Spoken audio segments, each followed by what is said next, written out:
Hi Unalaska, welcome to another edition of Unalaska This Week. Tonight we have a very good show planned for you and I hope that you'll enjoy it. We're going to start out the program with an interview done by Carol Sturgulewski, newest volunteer here at Channel 8, with Mr. Ted Pederson.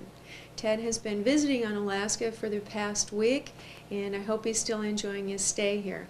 Ted is a longtime resident of Alaska who spent many of his earlier years living right here at the Jesse Lee home. He spent a number of years also with his father on whaling ships on the Arctic coast, going from Nome down to San Francisco, and he even spent some time as a lighthouse pilot over on Cape Sarachev. He's got a bag full of stories and some wonderful memories, and I hope that you'll enjoy the following interview. Captain Pederson, Captain Ted Pederson, you were born here in the Aleutians. I was born in Samalga, and that's just a few miles off the west end of Umanak. Mm-hmm. When did you come to Unalaska?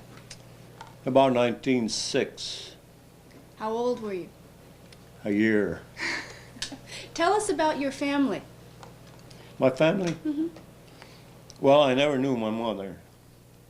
She passed away when I was a year old, and my father put me in the Jessley home. I was in the Jessley home 1906 to 1913. Then in 1913, he took me on the steam whaler, his steam and barkentine rig, and she coaled up at the Unalaska dock. There's no oil in those days, either sail or steam. So Dr. Newhall took me down to the ship, and it quite impressed me to see these big square yards. How old were you? Let's see, you figured it out, this is 1913, Mm-hmm. I was born 1905. Okay, you were. And that was my first time on the ocean. And when we got outside into a little chop, I was seasick. And when my dad ship cleared land, of course, he came down. I had a small bunk right next to the porthole in the quarters where he had his bunk. And I asked him, I said, when are you going to anchor? I thought if they anchored, it'd be absolutely calm. He said, Teddy, we don't have enough chain to reach the bottom. What was your father, what would he do in these islands? Well, he was captain and part owner. And the ship was operated by H. Liebes and Company in San Francisco. It was a furrier, and then this ship was whaling and trading in the Arctic. Mm-hmm. And it was the first trip my father had taken, this one particular ship up into the Arctic. And he picked up Bartlett that had been skipper on the Carlook that was wrecked, and no one had known about that. And then took him to St. Michael. They couldn't get to know him. But this ship made an annual trip into the Arctic. We'd leave San Francisco in the end of April, first part of May, and we wouldn't get back until October. One year we got back November the 11th, the day 1918. That was after the armistice, one day after the armistice, and there was still a lot of confetti around. So you were 8 years old when you went to sea as a cabin boy? I was 6 years old. Six? Wait just a minute. 11 years old. Okay. 1916, I was 11 years old. And I got $5 a month, and every 150 pounds of whalebone, I got a pound. It was called 150 lei. That was lowest on the ship. But when I signed the articles on the ship, I spelt my name incorrectly. I thought it was P-E-T-E-R-S-O-N, and when my dad saw the way I spelled it, he said, Teddy, is my name good enough for you? So that they had called you Pederson at the Jesse Lee home. Yeah. What was it like living at the home as a little boy? Oh, it was wonderful.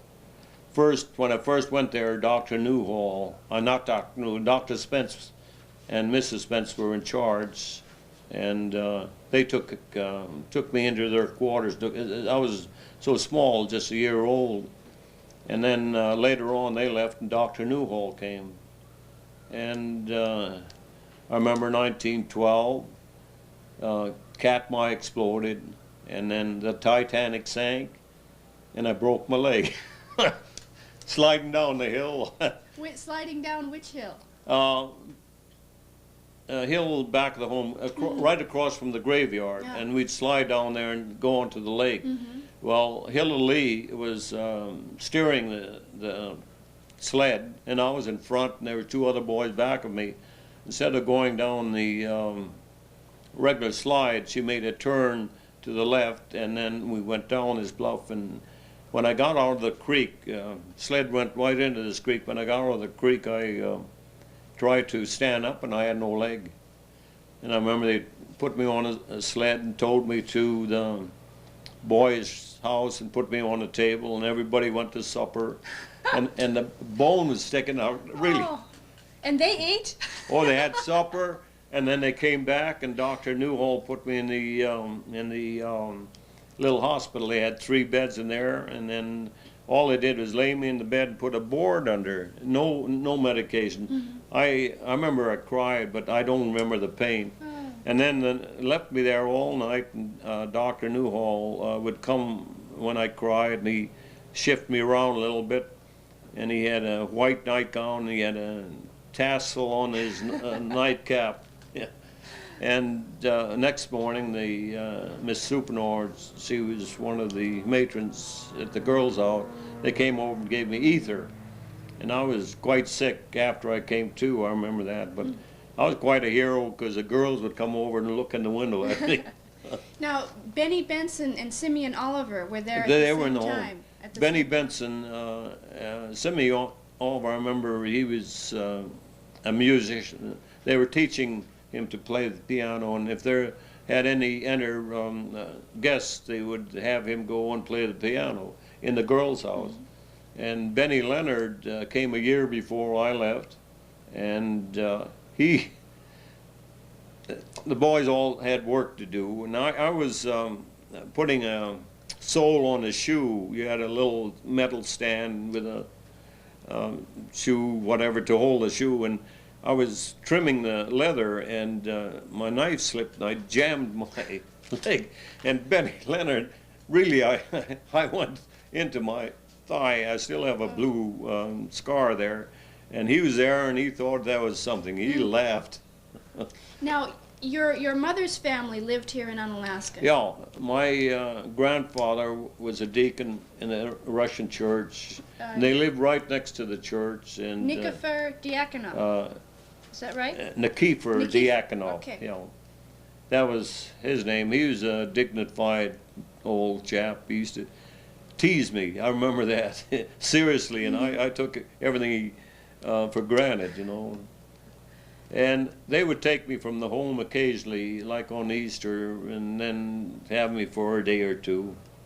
And they owned Hog Island, and they took me over there one time, and my grandfather told me that night, he says, "You have to row back." You know, I thought he meant it. How old were you when you found out about who your mother was? I know that your father didn't talk about her very much. No. I didn't know my mother's name. And when I got my license, I got my chief mate's license, and it happened to be on whaling ships, any tonnage, because that's. And when you get the license, you have to give your father's name and your mother's maiden name. So I had to write to him and find out what her name was. And it was Moza, M-O-Z-A Diakonov. And of course my dad's name was Christian Theodore Pederson. Now, you think that she's buried here in Unalaska? I don't know. I'm trying to find out. My father never told me this, as you know, I didn't know her name, but I understand he was quite well in love with her from my aunt. She told me that if my dad stretched his arm out, she would just fit on her, and she said she was a doll. So I think maybe that's why he never mentioned her. And she was, to me, a charming lady. And I didn't know, I hadn't seen her, not a picture of her, till years afterwards, when my sister passed away, Margaret.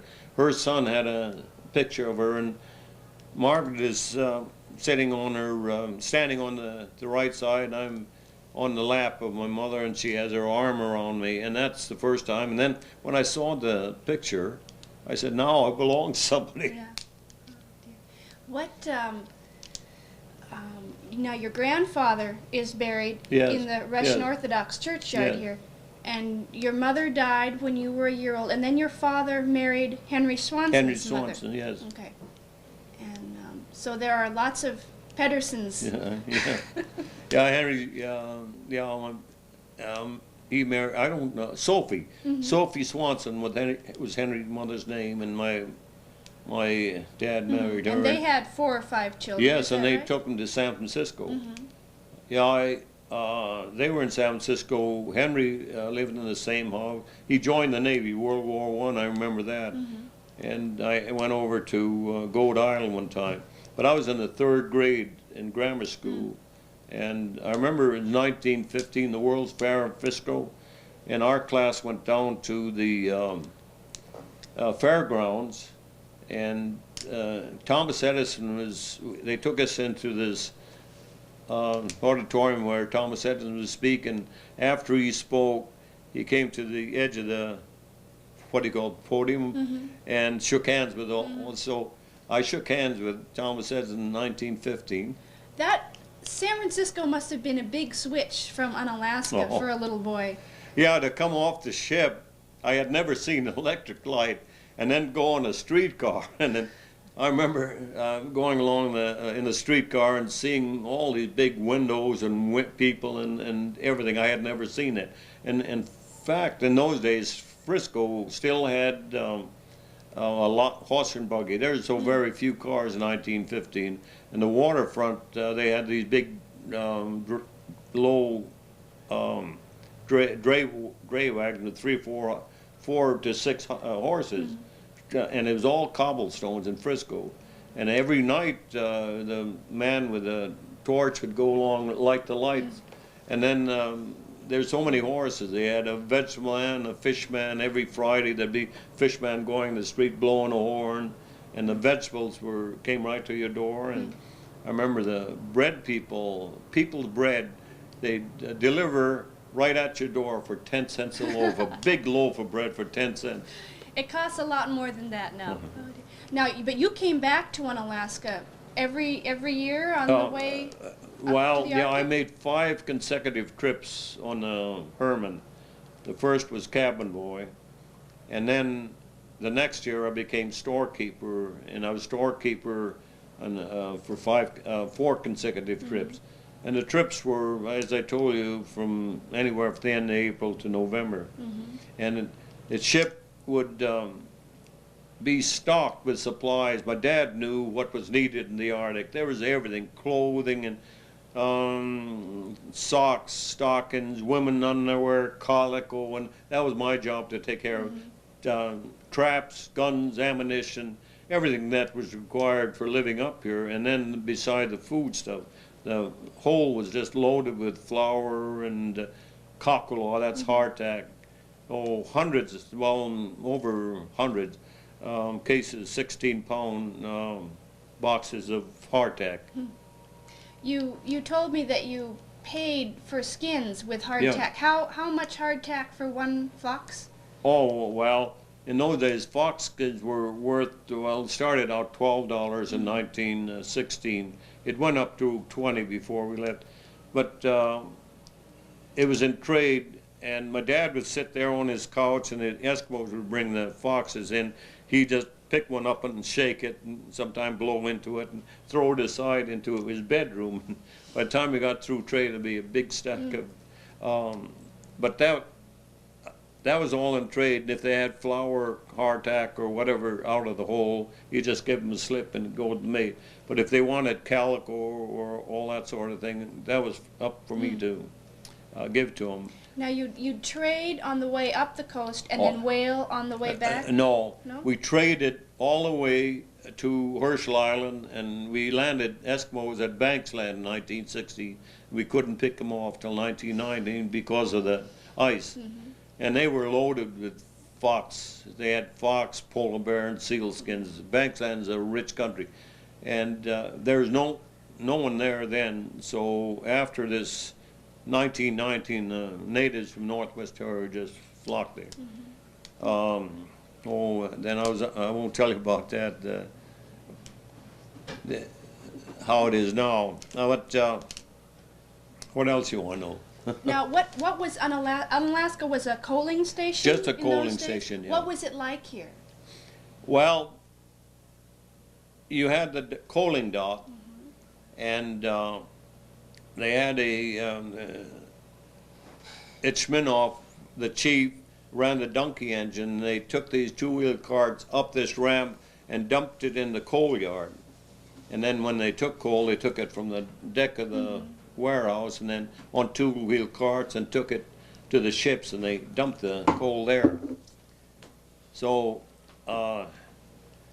that's all you had, just the one dock. They had a dock at Dutch Harbor, but it was just a single, and there's nobody but Emil Littner, the warehouse man. He had a little black cocker spaniel. He was a German, a nice old chap. Now, this was over on over Dutch at Harbor Dutch side. Harbor, yeah. What about here? On this side? Well, the only other thing was a radio station. They had a government radio station, Navy. And then you walked over the hill, and then there's Simmy Bean. He had a little skiff, and he towed you across for a quarter. Take you across for a quarter. Then you'd go ashore here. There was the NC Company. I remember there was a little railroad track, not a railroad track, but it was a small iron track that you could put a four-wheel truck on. They got their supplies from the dock and took it up to the NC Company.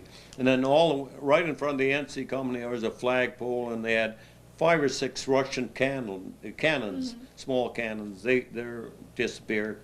And then they had a road going all the way from here to the home, and the end of it was just about where the home is. Then the graveyard was beyond that. But towards the creek side there was dwellings, but there were a row of houses, and there was the jail or the marshal's house, and then there was Paul Shannon. He had the customs house, and then there was a storekeeper that worked there. He had houses. Gould, his name was.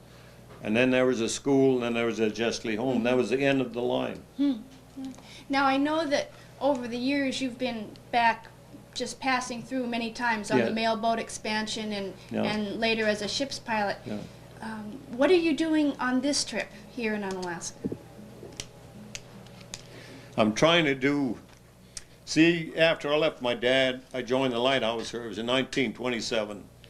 I know the name because I was in Seattle when I didn't know. I came up the coast on another ship, and then I was headed for the Lighthouse Service. Rather than write about it, I went right to the office, and that was my plan. But when I left Seattle to get on the Aleutian, there was a lot of commotion, whistle blowing, whatnot, and I asked the people, well, what's going on? They said, Lindbergh flew the Atlantic.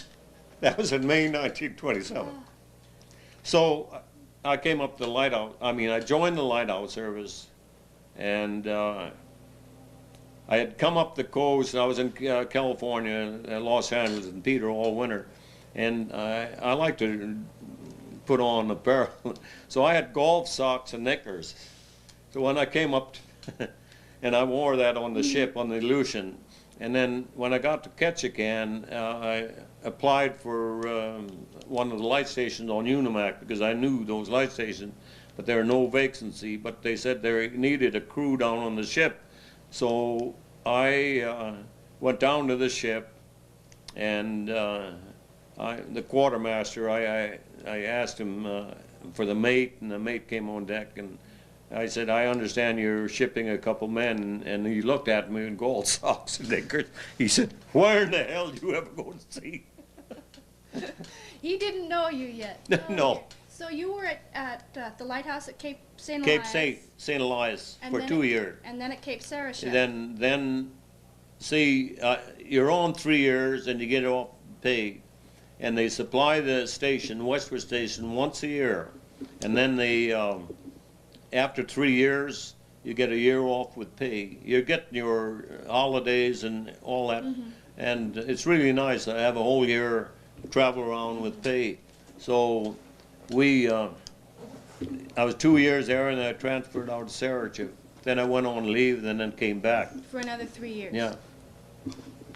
So, I was a keeper in charge of Cape Sarachip. And then I took a lot of movies. And Sarachip, we couldn't get the mail at Sarachip. So we'd pick it up at Scotch Cap. And then walk down there, 22 miles.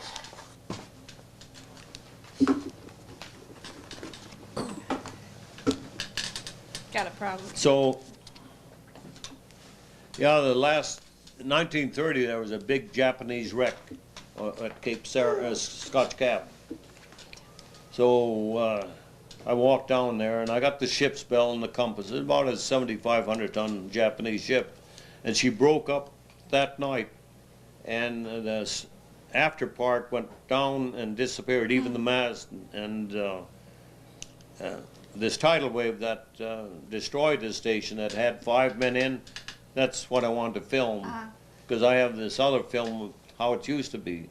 But they built a new light station, all concrete, and they're 5 minutes, and this tidal wave demolished everything. And the Japanese ship, parts that were underwater were heaved up on the beach, on the bank, and the bow of the ship now is upside down on the bank.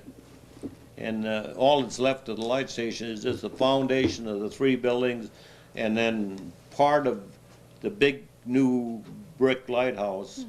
And there's some concrete and some tie rod, that's all. But it went up over the hill into the direction finder station, and it washed in the floor. So you're going to go film? Yeah, that's my plan. I tried to find out what was out here in the Coast Guard at Homer. The Sedge said the Ironwood was stationed out here, but she's out on duty right now, so I can't get the information I want, so I thought I could be landed over there. So my problem is now I didn't realize that both stations were unmanned. And see, in August there is the end of the lighthouse service. So this is why I wanted to film it, because I have so many feet of film that I took with the movie, and I want to get video. And I'm waiting for the weather to be favorable so I can, even if I can fly and pass the light station a few times to get what destruction is, then go up to Sarachip. I'd like to land there. They have a field, and there's a cave that I found in a lava bed, and the last year I was there, and it had artifacts in it. It was a cave right in the lava bed, and just an opening, and I took the first assistant. We went there, and I went down with the flashlight, and the bear had been in this cave. And I looked around with a flashlight. I picked up mask, and I picked up a harpoon. Yeah, and I wasn't interested, but I knew I'd be coming back. I was supposed to come back the next year. This was in keeper, yeah. 27? Oh yeah. No, this was in the 30s. No. This is 34. Okay. See, I was there 29 on this. Well, anyway, I thought I'd be coming back. That was my station. But the man that I relieved in charge, that was Ed Moore, and he had been 20 years, 3 years on and year off. And the fellow down at Scott's Cap, Barney Locken, he had been 20 years down there, and then when he 3 years on, a year off, and then when he retired, you're 65 years old and you retire and you get a pension. Mm-hmm. So he retired and he lived just a couple of years, and then when in his will, he wanted to be cremated and have his ashes thrown in the ocean mm-hmm. off of Scotch Cap. Yeah. That's how much he liked mm-hmm. that spot. It was a beautiful spot. You know, you're facing the water, the sun comes up, and you have it all day. Mm-hmm. And they had running water. We didn't have running water. We had cistern, mm-hmm. those 3 houses, and you had a big cistern that mm-hmm. you had your water from. But it should be interesting for you to go back and see what... Oh, I'd like to go ashore and walk there, but you can imagine, the time of the wreck, that was in January. The foghorn had been operating for 30 hours. There was a northeaster and a heavy snow, and the snow was drifting off the flats and right down into where the light was. And the ship didn't know it. And the ship was just yards away from the light, and the foghorn going, and the people at the keepers couldn't even see the ship. We knew at Sarich if she was wrecked before they did. Through Dutch Harbor, we had to give a weather report, and they asked me. I gave them the weather report, and he said, "Well, how's the wreck coming?" I said, "There's no wreck here." And so I said, "Must be KCB, that's Scotch Cap." And we were KC, and then Dutch Harbor was NPR.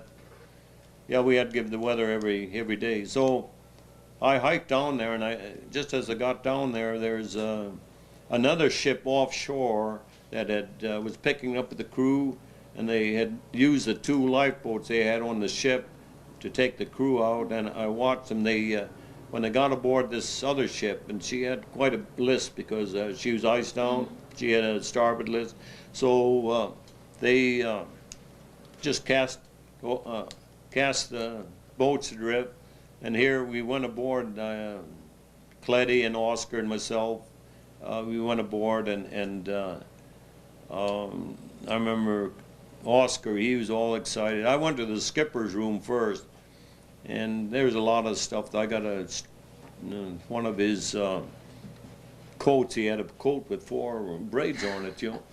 And I went to the wheelhouse. I took the compass, a big magnetic compass. They didn't have radar in those days. Didn't even have a photometer, just to handle it.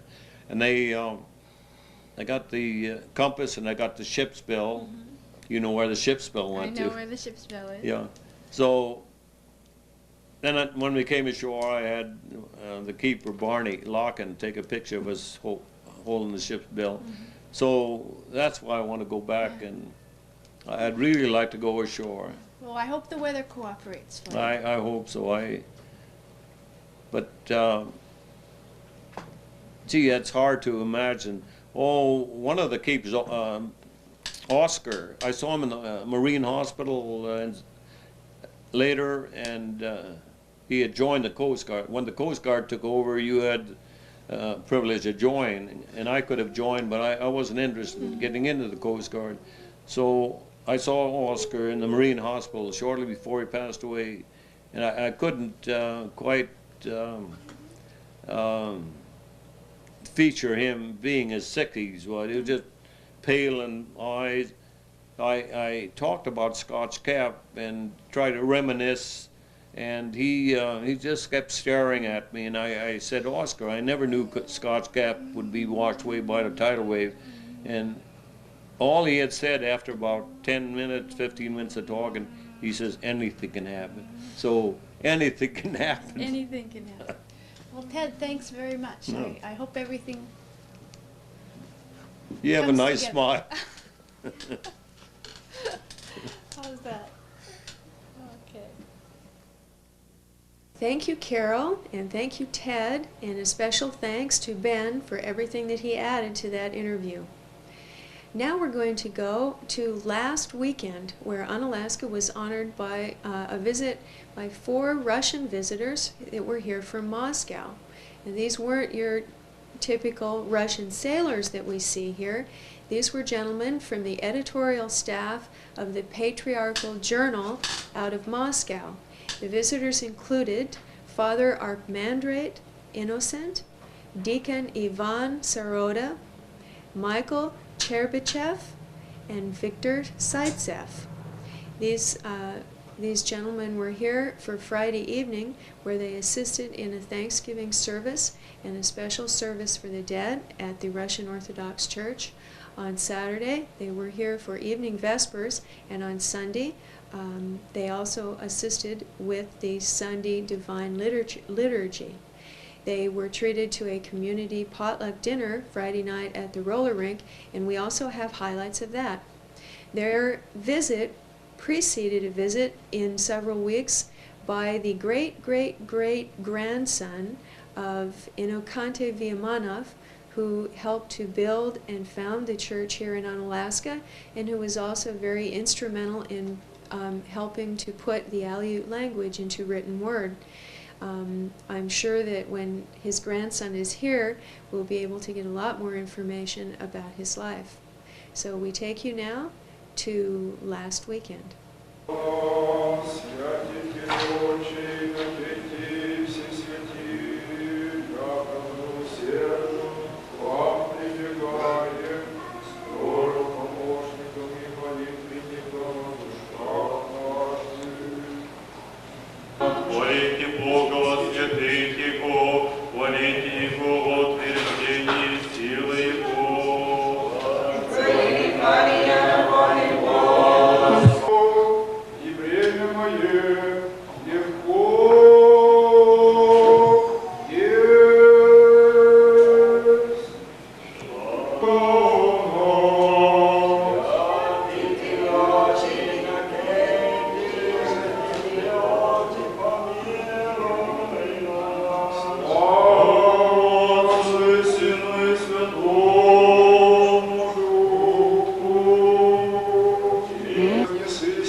апостола Америки и Сибири, святых и праведных Богоотец Иоаким и Иоанна и всех святых, помилует и спасет нас, яко благ и человеколюбец.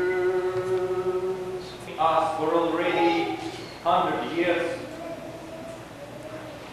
Засветилось еще одно имя книги святых. You have a communion table consecrated in honor of Saint Innocent. И нераздельно с ним престол в честь преподобного Сергия Радонежского. And the communion table. Чем молимся о упокоении. Господи, помилуй, Господи, помилуй. Якогда Господь Бог учинит души их, где же праведнее упокояются. Господи, помилуй.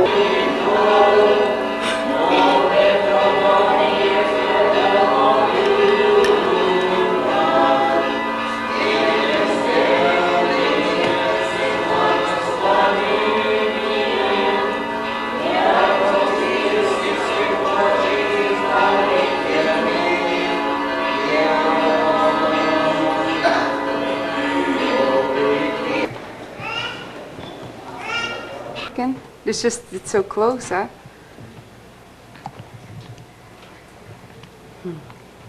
How am I supposed to start? Bottom two? Mm-hmm. Huh? Yeah. Let's open the windows.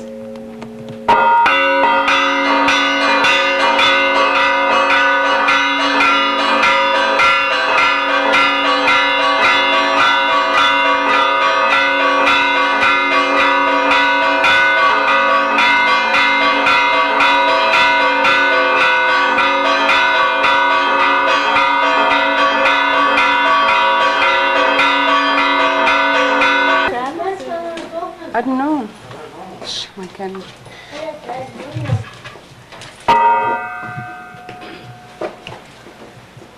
Oh, here's your head now.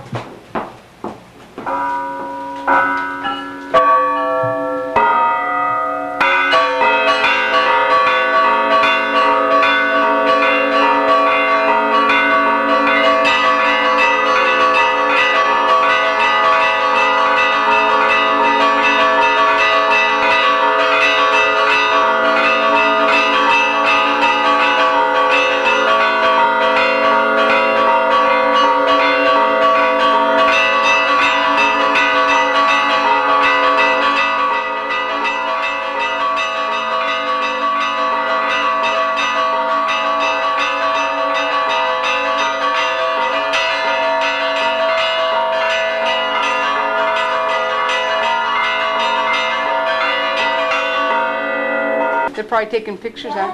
What? Who's that guy up in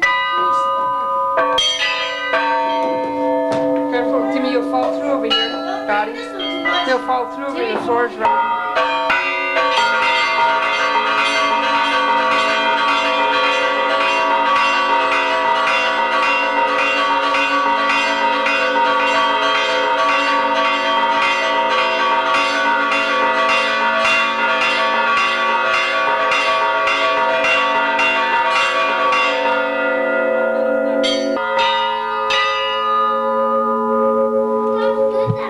What's the foot up there?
Library, который помогает нам всем усваивать законы духовной жизни.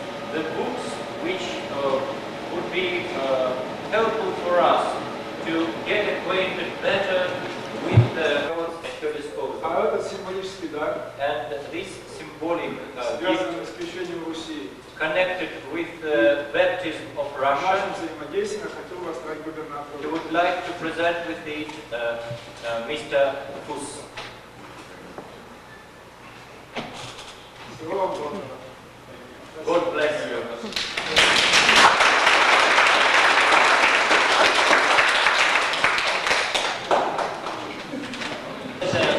Это карта, где находятся все подписи всех присутствующих.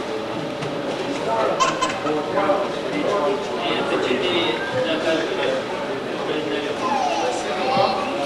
Thank you. Спасибо всем. Thank you to all.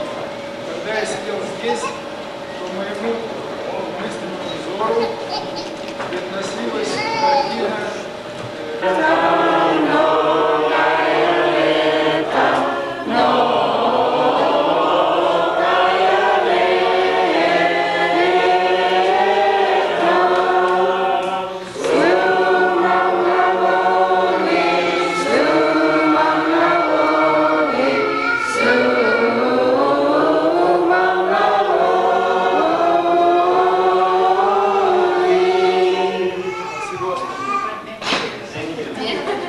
God bless you all.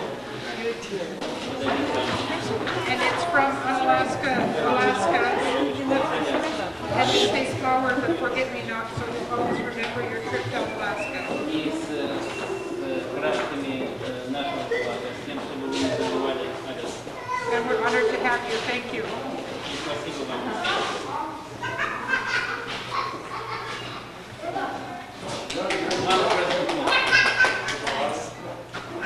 I would like to have the pleasure of giving you this print. My wife is a little embarrassed. She did not want to come up.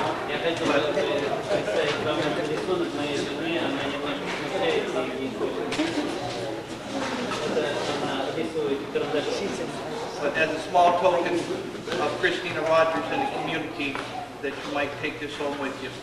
Это маленькое выражение нашей большой благодарности, которое вы можете унести с собой домой. This is one of her first prints that I finally got started, and this is number 1 out of 300. И это первый рисунок, который она сделала.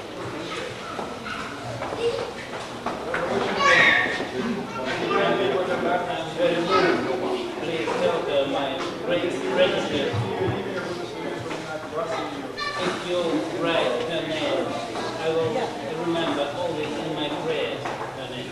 And is she over there in the pink sweater? Yes. Yeah. She's sitting over.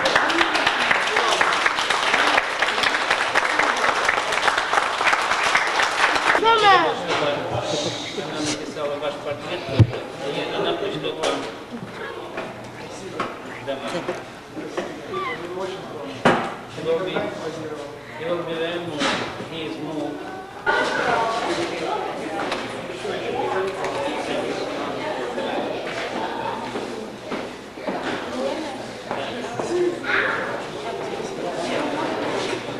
To thank Patty Gregory for sharing that footage with us, and to let her know how much we here at Channel 8 appreciate her sharing her video that she takes with us, so that we can in turn share it with you. Now we're going to join Mr. Jeffrey Thompson at the Unalaska City Powerhouse for another exciting installment of On the Waterfront.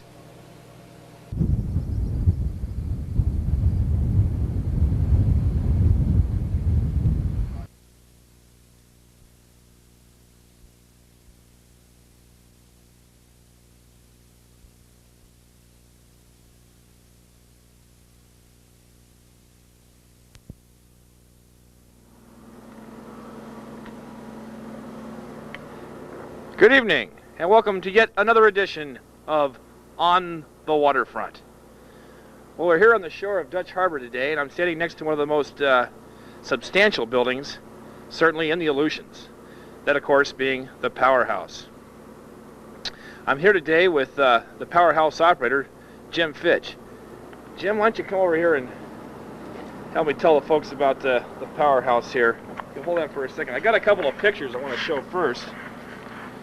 This picture was taken in 1942, I believe, and it shows the Powerhouse here under construction. There's a crane on the roof, and they were pouring concrete at that time. Also notice here's the Northwestern laying up against what is now the Delta Western fuel dock here. The Powerhouse was built by the crew that was living on the Northwestern. That would be Puget Sound Seams Drake. Was a joint venture put together by Puget Sound Bridge Company and Seams Drake Construction. It's, as you know, still in use today, and Jim's going to give us a tour. But before we go inside, where we won't be able to talk because it's very loud inside, I'm going to have Jim ask Jim a few questions just to give us a general idea of the configuration and what we'll see inside. We were talking about this earlier, Jim. The building is, what, 5 feet thick concrete? Yeah, 4 and 5 feet thick. The walls and the roof and third story is about 2 feet thick, but a lot of steel in it. Yeah, I was reading in this. This is that monograph that's been put out by the National Park Service called Dutch Harbor, Alaska. You can get this, by the way, by calling the National Park Service historian. I can't recall her name right at the moment, but if you give me a call at Alomar, I can tell you who it is. And they'll send you this. This is a great little book. This has got a lot of history of the area, and it has a plan of this building. In fact, let me get that out here real quick. Point that out, and you can. Oh, I got right to it that time. Why don't you point out some of the features of what we got now? Here, can you see this okay, Len? Okay. Some of the things are still in place. the boilers on the second story are still here. And downstairs where the Army had diesel generators, that's where ours are. In the area up over here on the second floor, this is where the steam turbines used to be, and we're currently going to install a new diesel engine there. And down below that is just the vibration isolators. The vibration isolators go down underneath this building, this big concrete pad down there. It's really something. There's big trenches down there, and wow. But that's what's going on. That's when there's originally this powerhouse was had boilers that were oil fired and yet had steam turbines that put out the juice. Yeah. So right now we have this engine here, Jim. What is this engine here? It's a 16. This in this picture? Yeah, the one you have in the. Well, yeah, one of them. Okay, what are we going to see when we go in here? What will we see in this area? We'll see 6 diesel generators in this area. They're all Caterpillar, so they're all yellow, and that's all that's in there. Okay, how many kW are we putting out right now? Right now, today? Well, what's your capacity? About 5,000 kilowatts. 5,000. That's what 5 meg. What they call 5 megawatts. What do you recall what the Army had when they had it? How much power they had with those turbines? No, I don't have any idea. Wow. Anyway, you can see the thickness of the walls here. These little boxes up here that are still on top of the roof, these were gun emplacements. They had guys stationed up there in case of attack and to protect the powerhouse. The reason they built it so heavy, of course, was to maintain power even in the event that the building took a direct hit by a bomb. It was built so heavily so it could withstand a direct hit from a bomb, from an aerial attack. It was designed to withstand a 1,000-pound bomb. 1,000-pound bomb. You know, when you're in here and there's earthquakes, you don't even know it. You don't know. Somebody has to call you and tell you there's tsunamis or earthquakes because we don't know. Okay, well, we're going to go inside, and we probably won't be able to hear too much other than the engines running because it's pretty loud inside. Jim wears hearing protection, as you can see here. I imagine day in, day out it can get to you. So let's go on inside and see what's in the powerhouse here. So what's this? There's a saltwater discharge or a feed system, Jim? Yeah, Lynn, if you'll turn around and focus on that big square cement object out there. In front of the padilla there. That's a line. It's a big concrete tunnel that comes into the powerhouse. That's how we get the water in here. That's what the Army installed for getting water into the powerhouse to cool their engines, and we still use it. And we've had divers down there recently. They've got to go in and clean it out here real soon. It's getting pretty small. So the engines are saltwater cooled then? Yeah, through a heat exchanger, saltwater heat exchanger. Right, through a heat exchanger. Yeah. Okay. Interesting. That's what we'll see when you first go inside here. Is all those manifolds? Yeah, but that's all new. That wasn't Army. Okay. Okay. All that stuff from the Army's been taken out. The only thing that's still in here from the Army is the crane and the fuel tanks. That's it, huh? That's it. Yeah. Oh, and the boiler? Yeah, and the boilers. The boilers are still there. We'll probably remove those in a couple years. Now, Kodiak, you were saying something that Kodiak has one similar that came over and stole a bunch of stuff from us? Yeah, they have a sister building to this in Kodiak, and they've come out here and gotten plans, papers out of here, and they came and got parts for things that they still use in their powerhouse. Wow, well, they came and stole those cannons, too, from Unalaska. I think we could get a boat, go over to Kodiak, folks, and have a raid, get our stuff back. Good idea. These are the saltwater intake manifolds and the pumps over here where the water comes in to cool the generator motors.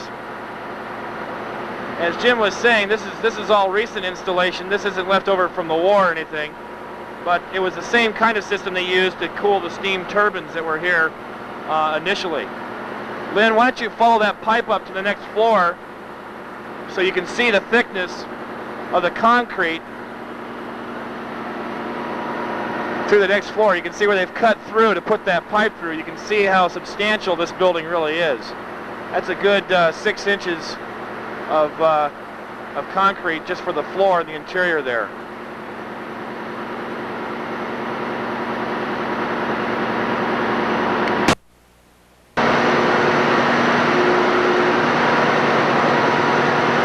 Here we are in the actual generator room. We have how many generators here, Jim? 6? Yeah, 6. As you can see, they're all, like Jim said, they're big yellow cats. And are they all running now? No. I only got 4 running. The only reason that I've running these today is to exercise the emergency system. I see. Is there ever an occasion where you run all 6? Very rarely. Just when we're making a switch or power's been out, put everything on to bring the power. Okay, now I know that people are interested. The other day we had a power outage about lunchtime. What caused that? That was from digging in the road. They hit a line and tripped off the substation. That wasn't near the power house. Oh, okay, I see. So each one of these can generate approximately 1,000 kW? What? Yeah, each one of these generators can do about 1,000 kW. No, they're all sizes. These over here are 300, 620, 600, 830, and 1600. Yeah, these are different sized motors, aren't they? Yes. 16 over there at the end? Yeah, 16 cylinder. That one. 12 cylinder, 3512, this is a 398. This is another 12 cylinder, 3500. These are 6 cylinder.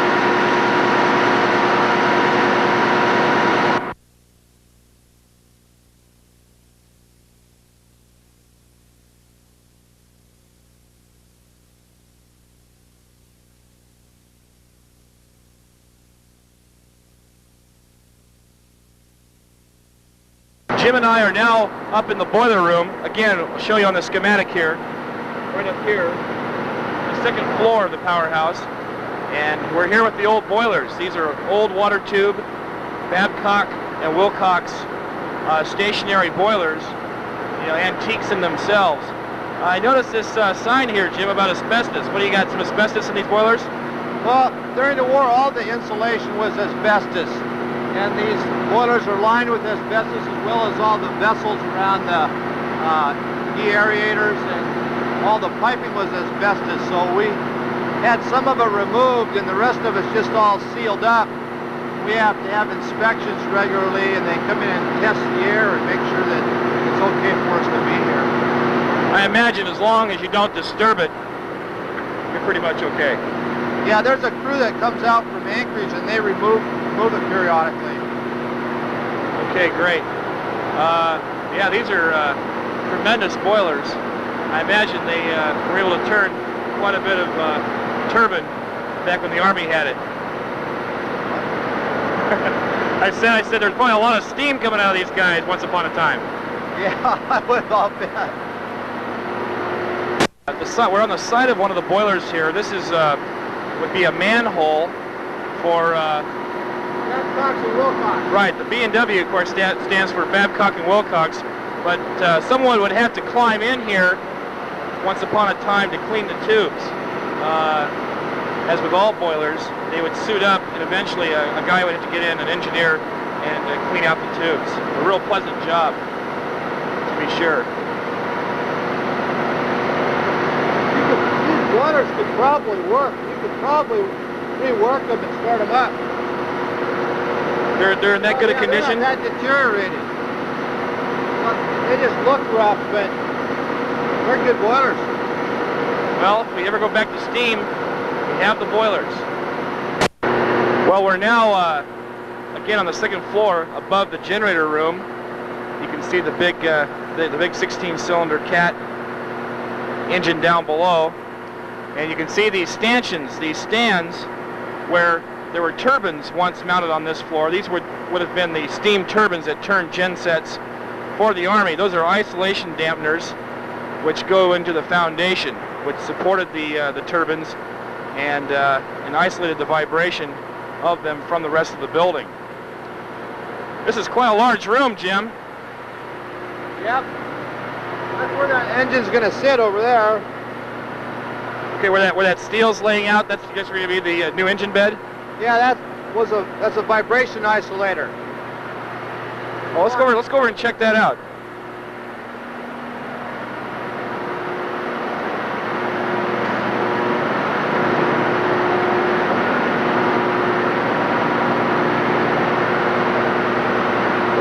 And this was originally the foundation for the turbine, the steam turbine? Yes. It's that on here. And you're putting new motors up here? Yeah, we're just getting a prep. We just got to finish the foundation here.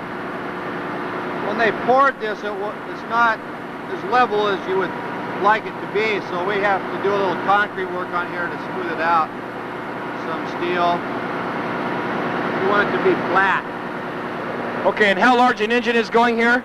1,000 kilowatt unit, 3516. Another big cat.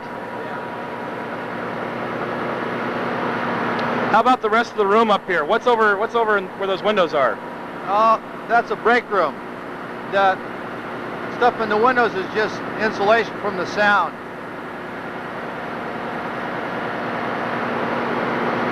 Any other plans for all this space up here? Hopefully we'll end up putting 2 more engines in here. That's what's underneath that floor is there's 2 more vibration isolators. We've got to tear all that wood out of here, and we got all this steel over here to put down. We don't want any wood in here. Now there was a fire here not too long ago. Where was that fire located? Well, that was back down in the engine room, and then it caught up into some stuff we had stored up by the boilers. Oh, okay. We don't store anything up there anymore. So was that a major damage, or was that just a minor inconvenience, or? Well, it was an inconvenience. Most of the damage was smoke damage. We had to repaint the whole downstairs. But the damage to the engine was negligible. Mostly it burned up a bunch of filters. I had to replace the filters. But the greatest part of the work was just covering up and cleaning up the smoke damage. We've got a fire protection system that's being installed right now. Is that a halon system? No, it's a shutdown system. Halon is costs too much for one thing to do, and it's not always going to work. So what we have is a pre-alarm system. If you light a cigarette lighter off, it's going to notify public safety. Wow. If there's any smoke or any fire, it'll alarm first, and then you've got so much time. Or if it sees smoke and flame, everything shuts off. Tremendous. So it looks like you guys are on a very ambitious expansion program here to supply the continuing needs of our community. Well, we're growing. That's great. What else you got to show us around? That's about it. Big empty room. Is there a, do you have like an operator's room or a? Oh, the control room downstairs. Well, let's go see the control room. This is the metering that tells how many kilowatt hours we put out, and 2 of these are for later expansion, and 2 of them are for the 2 transformers we have outside. We're only using 1 of them. It goes through here. So the other day when the power went off, what it did is it hit the neutral, and it just shut that breaker, or opened the breaker. So the lights didn't go out in here. Now where are the other substations? Well, there's only 1 substation. This is it. Okay, well then where's the main station? Well, that's it too. You talking about the engine control? Well, no, basically, like, what is well, tell me what a substation does. It distributes the electricity? Yeah, well, that's what we refer to this as, is the sub, and the power, we've got two different voltages in here. We have 480 volt and 4160.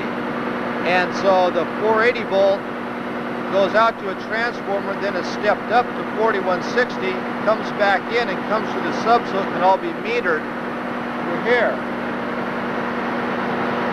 And then it goes out from 4160 out to the transformers outside where it goes up to 37 or 34,000 volts, and then it's transmitted over to town.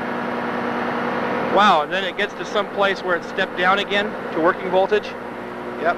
Yeah, it goes down to 12,470 and 480 and 110. Now, is that over where those transformers are over by Unalaska, by the community center there? Yeah, that's the town sub, yeah. Okay. That's interesting. So basically you're generating 480 and 4160. It's stepped up to 37,000 for transmitting over to the other substation where it's broken down again. Wow, that's something. Well, let's see that control room. Okay. The new motor that'll be going up, the new generator set that'll be going up on the second floor. You can see through the hole here. It's going to be going up and put on that isolation, the vibration isolator, as Jim was saying. If you look up beyond the hole and you see up there, that's the crane that runs on a track up inside near the roof. That's left over from the Army days. That's how they are able to move all this heavy equipment around inside this building, is with that traveling crane. That's a big yellow engine. I wonder if I can stick that in my pickup.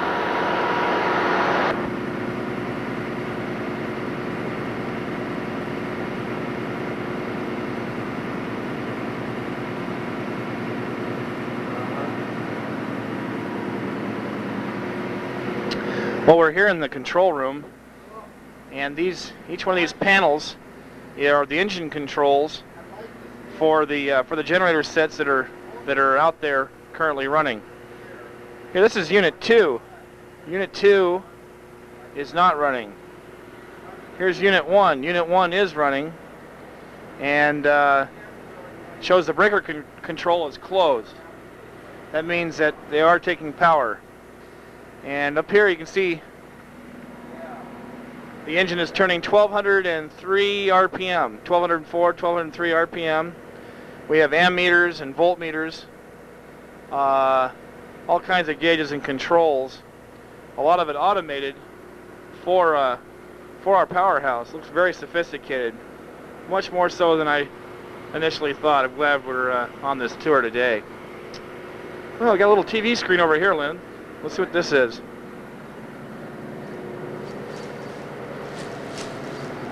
Oh, this shows some kind of, this is a computer, and it shows the status of all the engines, if they're on, off, and the number of kW that are currently being produced. Right now, the plant is producing 2,005 kilowatts, or 2.005 megawatts. There's a little flashing sign up here that says no more generators available. I guess we're pretty well maxed out. Now it's just updated, and we're now running at 2,001 kilowatts. So this is a system that is obviously monitoring all the generators and their current activity.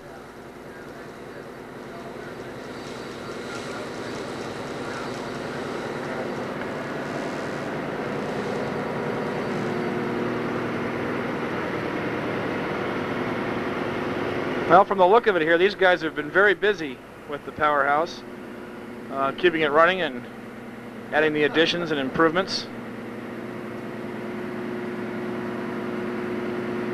Say, Lynn, notice the two clocks. One's Dutch Harbor, one's Unalaska time.